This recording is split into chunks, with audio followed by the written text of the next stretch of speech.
Waktunya Gen Liga Podcast. Welcome back to Gen Liga Podcast. Give a positive impact.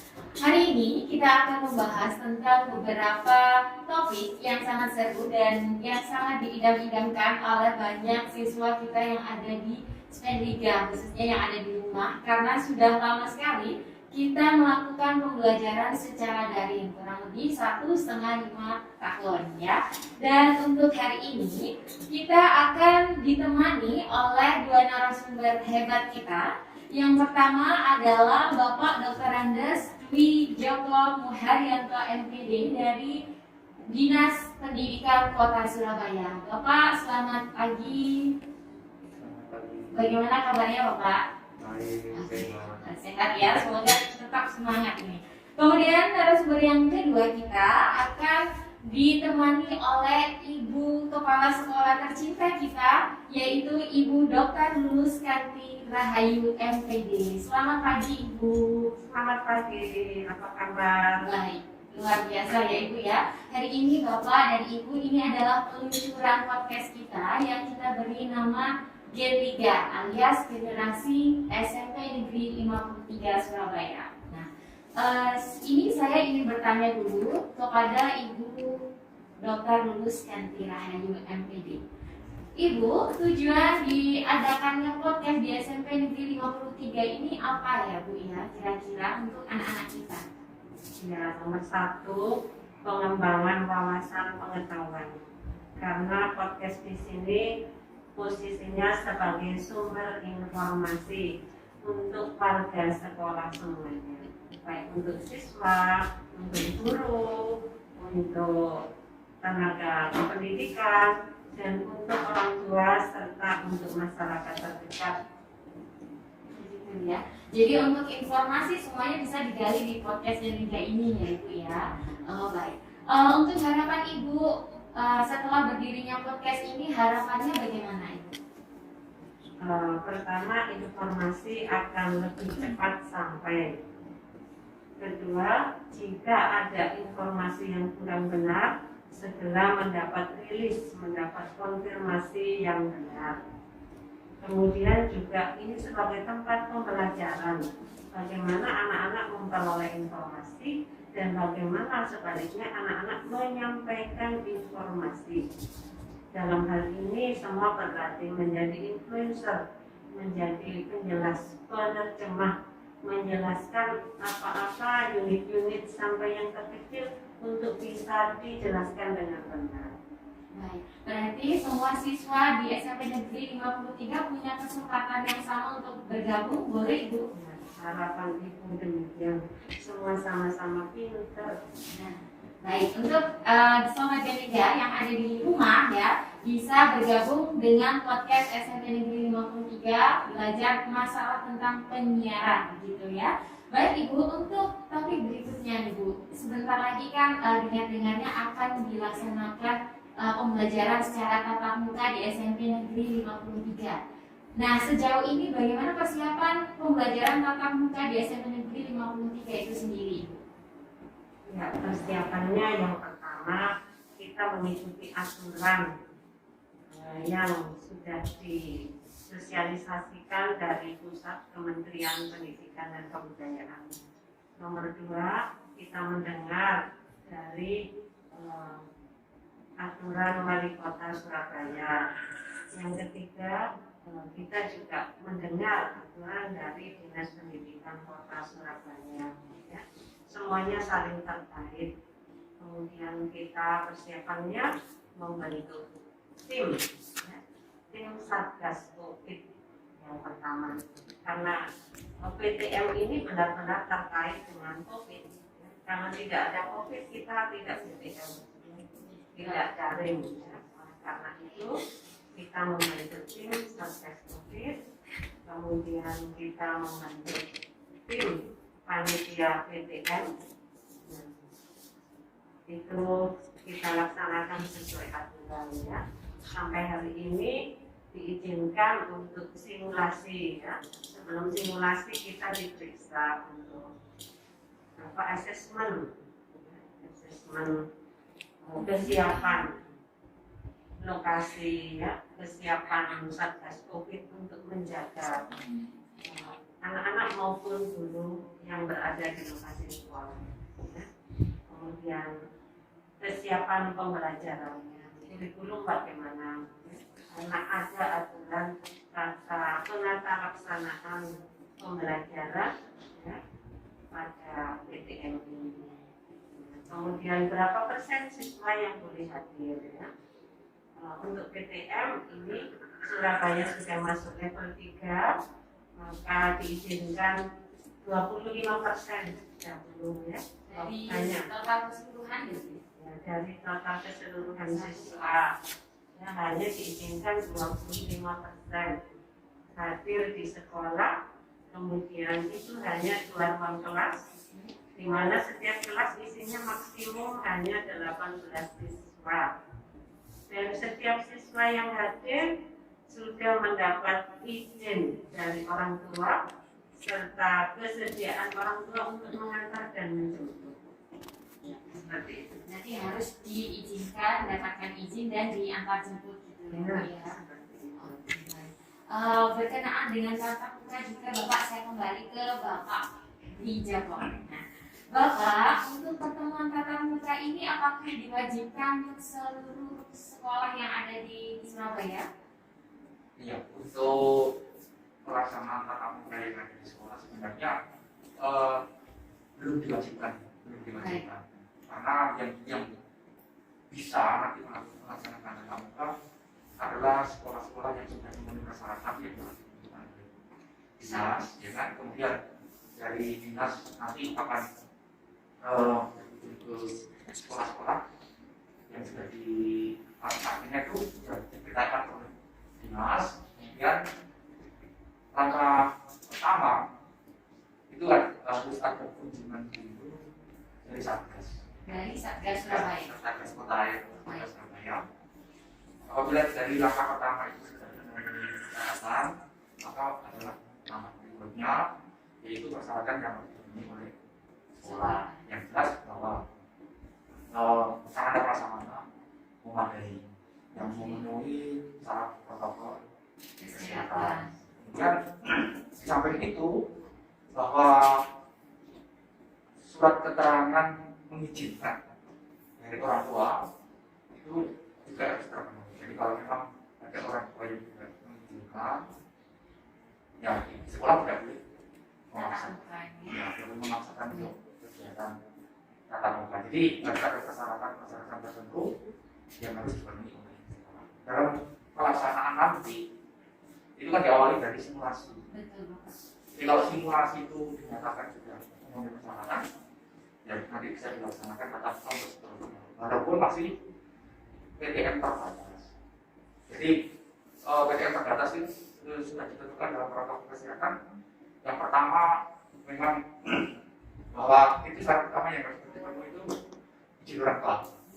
Sangat penting ya Bapak ya. Kemudian yang kedua itu yang penting lagi adalah bahwa orang tua itu sanggup untuk antar jemput. Jadi permasalahannya adalah seandainya tidak diantar jemput, anak-anak pada tugas sekolah memang terjaga jarak dan sebagainya. Tapi kalau itu nanti tidak diantar jemput, pada waktu pulang anak-anak bisa lihat kemana-kemana. Itu nanti bisa yang dikeluarkan jangan sampai terjadi penularan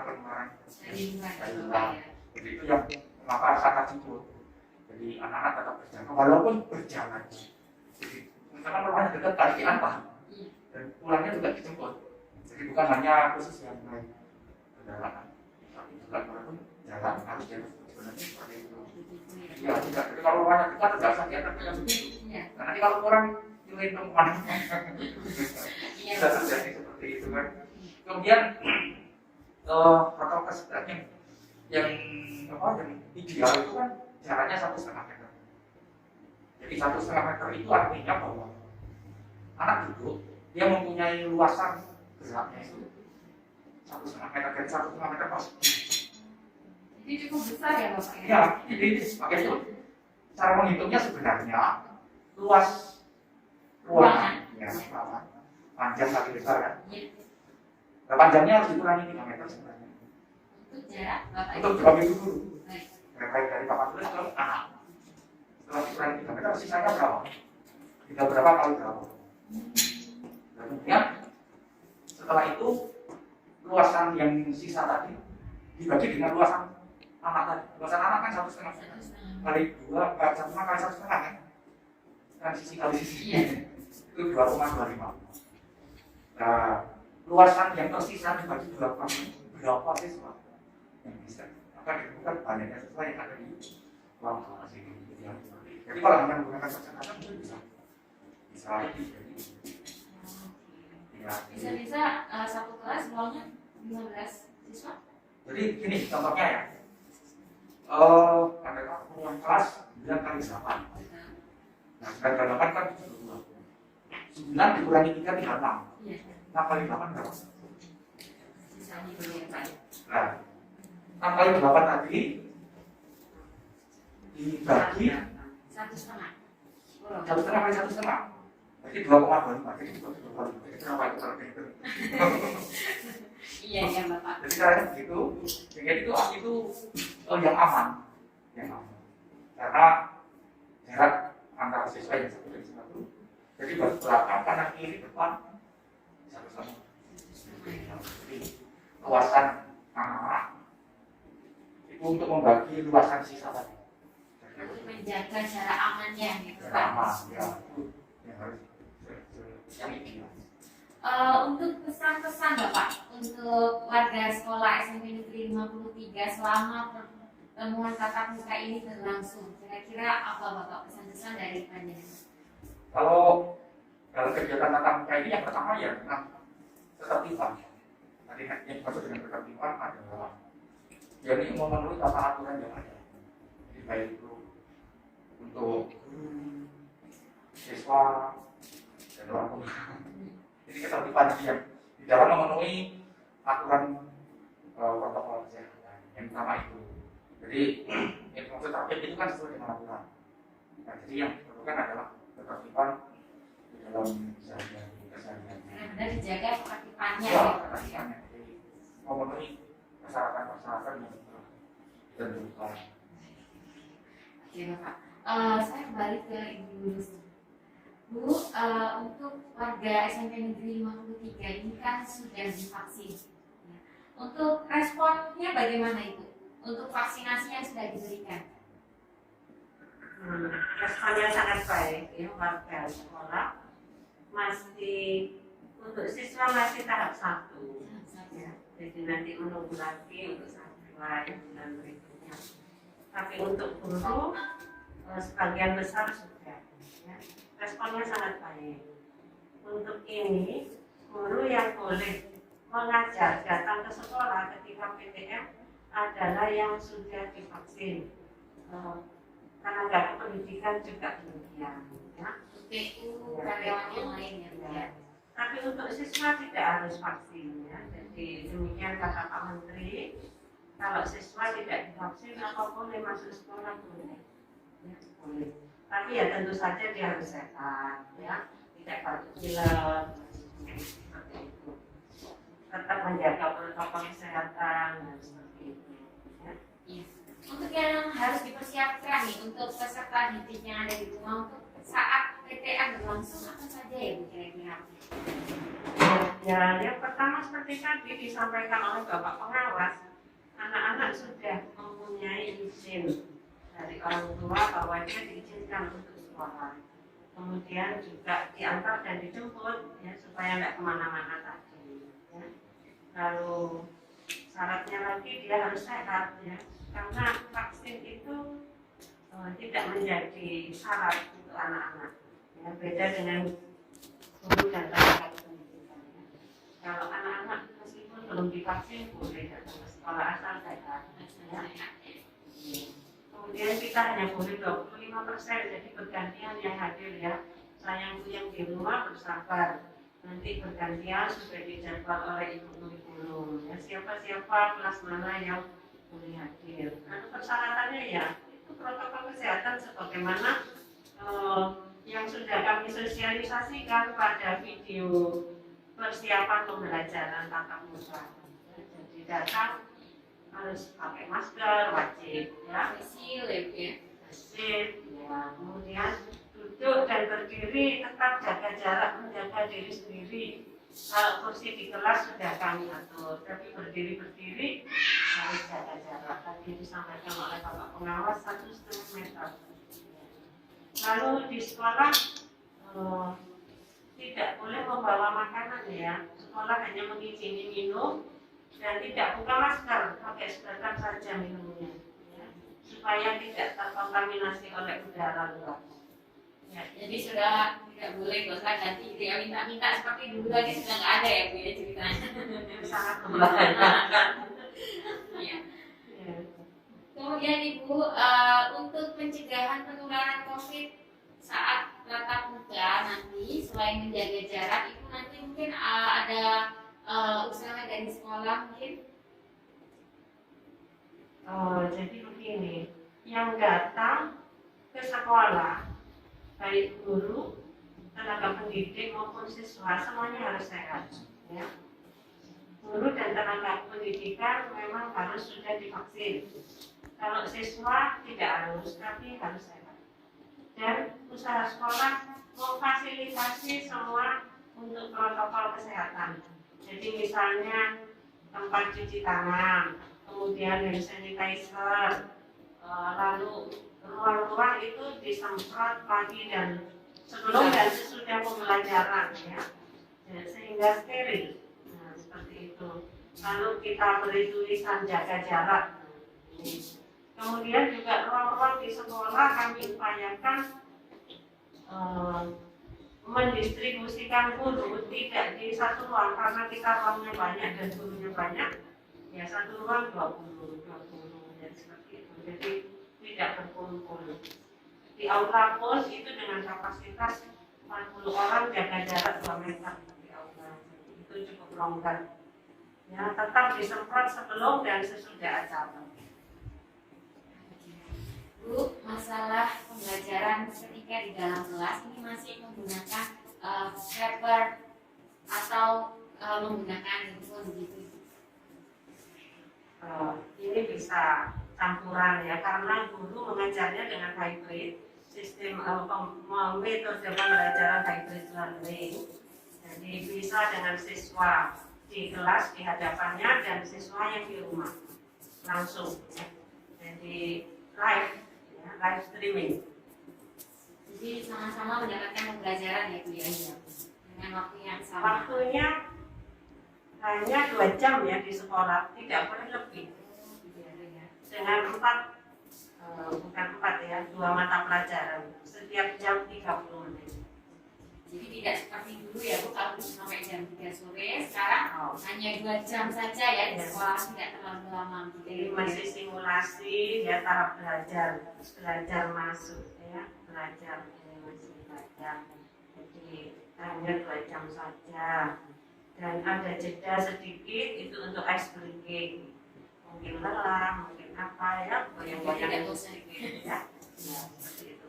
Mungkin selama ini Ibu selalu ditanya sama orang tua, Bu, kapan masuk, kapan masuk. Nah, setelah ada pembicaraan masalah simulasi tatap muka ini, kira-kira bagaimana respon dari orang tua siswa di SMP Negeri 53? Sebenarnya responnya sangat baik ya, tetapi memang nampaknya tidak semua mengizinkan untuk anaknya sekolah. Tapi dalam hal ini mungkin keberatannya karena ada aturan harus mengantar dan menjemput. Ya, ya seperti disampaikan Bapak Pengawas, kalau dia tidak dijemput terus pulangnya kemana-mana.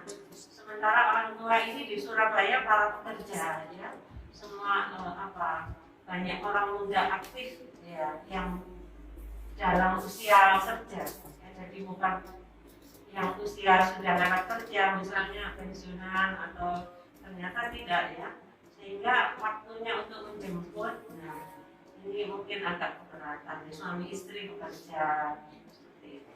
Naik ojek itu tidak boleh Ya dilarang, nanti dibawa kemana-mana. Anak-anak nenggok kemana-mana. benar-benar diantar jemput oleh orang tua ya.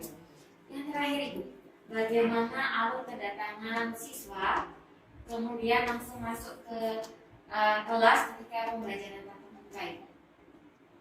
Untuk alurnya dijaga bagaimana? Ini sebenarnya sudah ada tim Satgas Covid, jadi ada tim Satgas Covid yang piket, ada anak-anak tim tanggap siswa tanggap Covid. Nah ini sudah ada piketnya ya. Jadi ketika orang tua mengantarkan siswa di depan itu ada drop zone. Tahap 1 adalah ada shower disinfektan. Nah, ini untuk perlindungan diri. Tahap kedua tes suhu termogan. Kemudian masuk lagi ketika masih pagi satpam mempersilakan duduk. Jadi karena luas lahan kami di depan itu banyak kursi-kursi, anak-anak menunggu dulu duduk di situ sampai siap guru pengajar jam pertama itu siap di kelas. Jadi tidak boleh di kelas tidak ada guru. Ada guru pengajar dan ada guru tim Satgas Covid yang mengawasi untuk jaga jarak, apakah dia tidak pakai masker atau maskernya melorot, jadi ada pengawasnya. Kemudian mereka berjalan mengikuti tanda panah, tanda panah masuk, di situ ada chamber disinfektan, kemudian cuci tangan terlebih dahulu, nah, nanti dibimbing di situ. Cuci tangan terlebih dahulu. Tugasnya ya Bu ya, dalam setiap pos-posnya itu nanti ya. Dari situ masih disiapkan lagi sebelum masuk kelas, di pintu kelas ada hand sanitizer. Nah itu ya bisa masuk dengan diawasi, sudah pakai masker sejak datang dan pakai face shield. Nah di depan pintu kelas sesudah pakai hand sanitizer baru dia dipersilakan duduk. Dan ibu bapak guru juga tidak boleh dekat-dekat siswa karena ada line batasnya, line limit di depan papan tulis itu yang tidak boleh dilewati. Pulangnya juga demikian. Jadi ada tanda panah kaki-kaki yang memberi arah, ya. Arah pulang sampai dijemput orang tua. Jadi ada tempat menunggu lagi sampai dijemput. Oke begitu. Baik Ibu, Bapak, terima kasih banyak karena sudah hadir dan memberikan wawasan kita tentang pertemuan tatap muka yang insya Allah sebentar lagi akan diselenggarakan di SMP Negeri 53 Surabaya. Sobat Gen, itu tadi wawancara kita tentang kesiapan pertemuan tatap muka yang ada di SMP Negeri 53 Surabaya. Dan Liga, setelah kita berbicara dengan Bapak Pengawas dari Dinas Pendidikan Kota Surabaya dan Ibu Lulus Kadirahayu selaku Kepala Sekolah kita, hari ini saya akan ditemani lagi oleh siswi dari SMP Negeri 53 yaitu Yonisa Akila Khairunisa. Halo Yonisa, bagaimana kabarnya? Halo Mega, alhamdulillah baik. Nah, ini Yonisa ini sudah kelas berapa nih sekarang nih? Sekarang udah kelas 9. Kelas 9 ya? Kelas 9B? Ya. Oke. Yon, kamu udah melaksanakan tatap muka di sekolah atau belum? Sudah. Sudah ya? Oke, itu pas waktu simulasi? Ya, waktu simulasi. Kesan pertama ya, setelah 1,5 tahun kamu nggak ketemu sama teman-teman, nggak ketemu sama bapak dan ibu guru, terus tiba-tiba masuk, gimana kesan pertamanya? Nggak kaget sih, karena dari awal juga saya juga les. Oke. Yang awalnya waktu pertama kali corona, itu rasa bosan itu apa ya? Udah bosan terus di rumah, belajar di rumah. Biasanya di sekolah ya, lari-lari sama teman-teman gitu ya. Terus waktu dari rumah itu pelajaran materi itu nggak masuk ke otak. Jadi waktu daring mau cari jawaban Agak itu dekat. susah. Oh gitu, jadi agak berarti selama kamu di pembelajaran secara daring itu kamu juga dijelaskan ya sama orang kamu gitu ya, biar lebih paham gitu materi-materinya. Berarti kurang enak ya kalau pembelajaran secara daring, kurang paham gitu. Iya, kurang paham karena ada sisi negatifnya juga kan. Apa itu kendalanya ya ketika pembelajaran di rumah? Terutama pakai data. Harus tanya ya. Iya. Padahal nggak disangonin. Sangunya dibuat beli pakai tanda betul begitu? Iya. Atau ada sendiri anggarannya? Ini ya tak kasih sangunya, terus tak kasih pakai tanda gitu sama orang tua gitu nggak? Sebenarnya saya di rumah pakai wifi. Oke. Tapi kalau dari curhatan teman-teman juga ngeluh masalah pakai data gitu. Jadi kasih tahu ya sama teman-temannya paketan data banyak, jadi nggak usah mau pakai paketan data itu dibantuin gitu ya.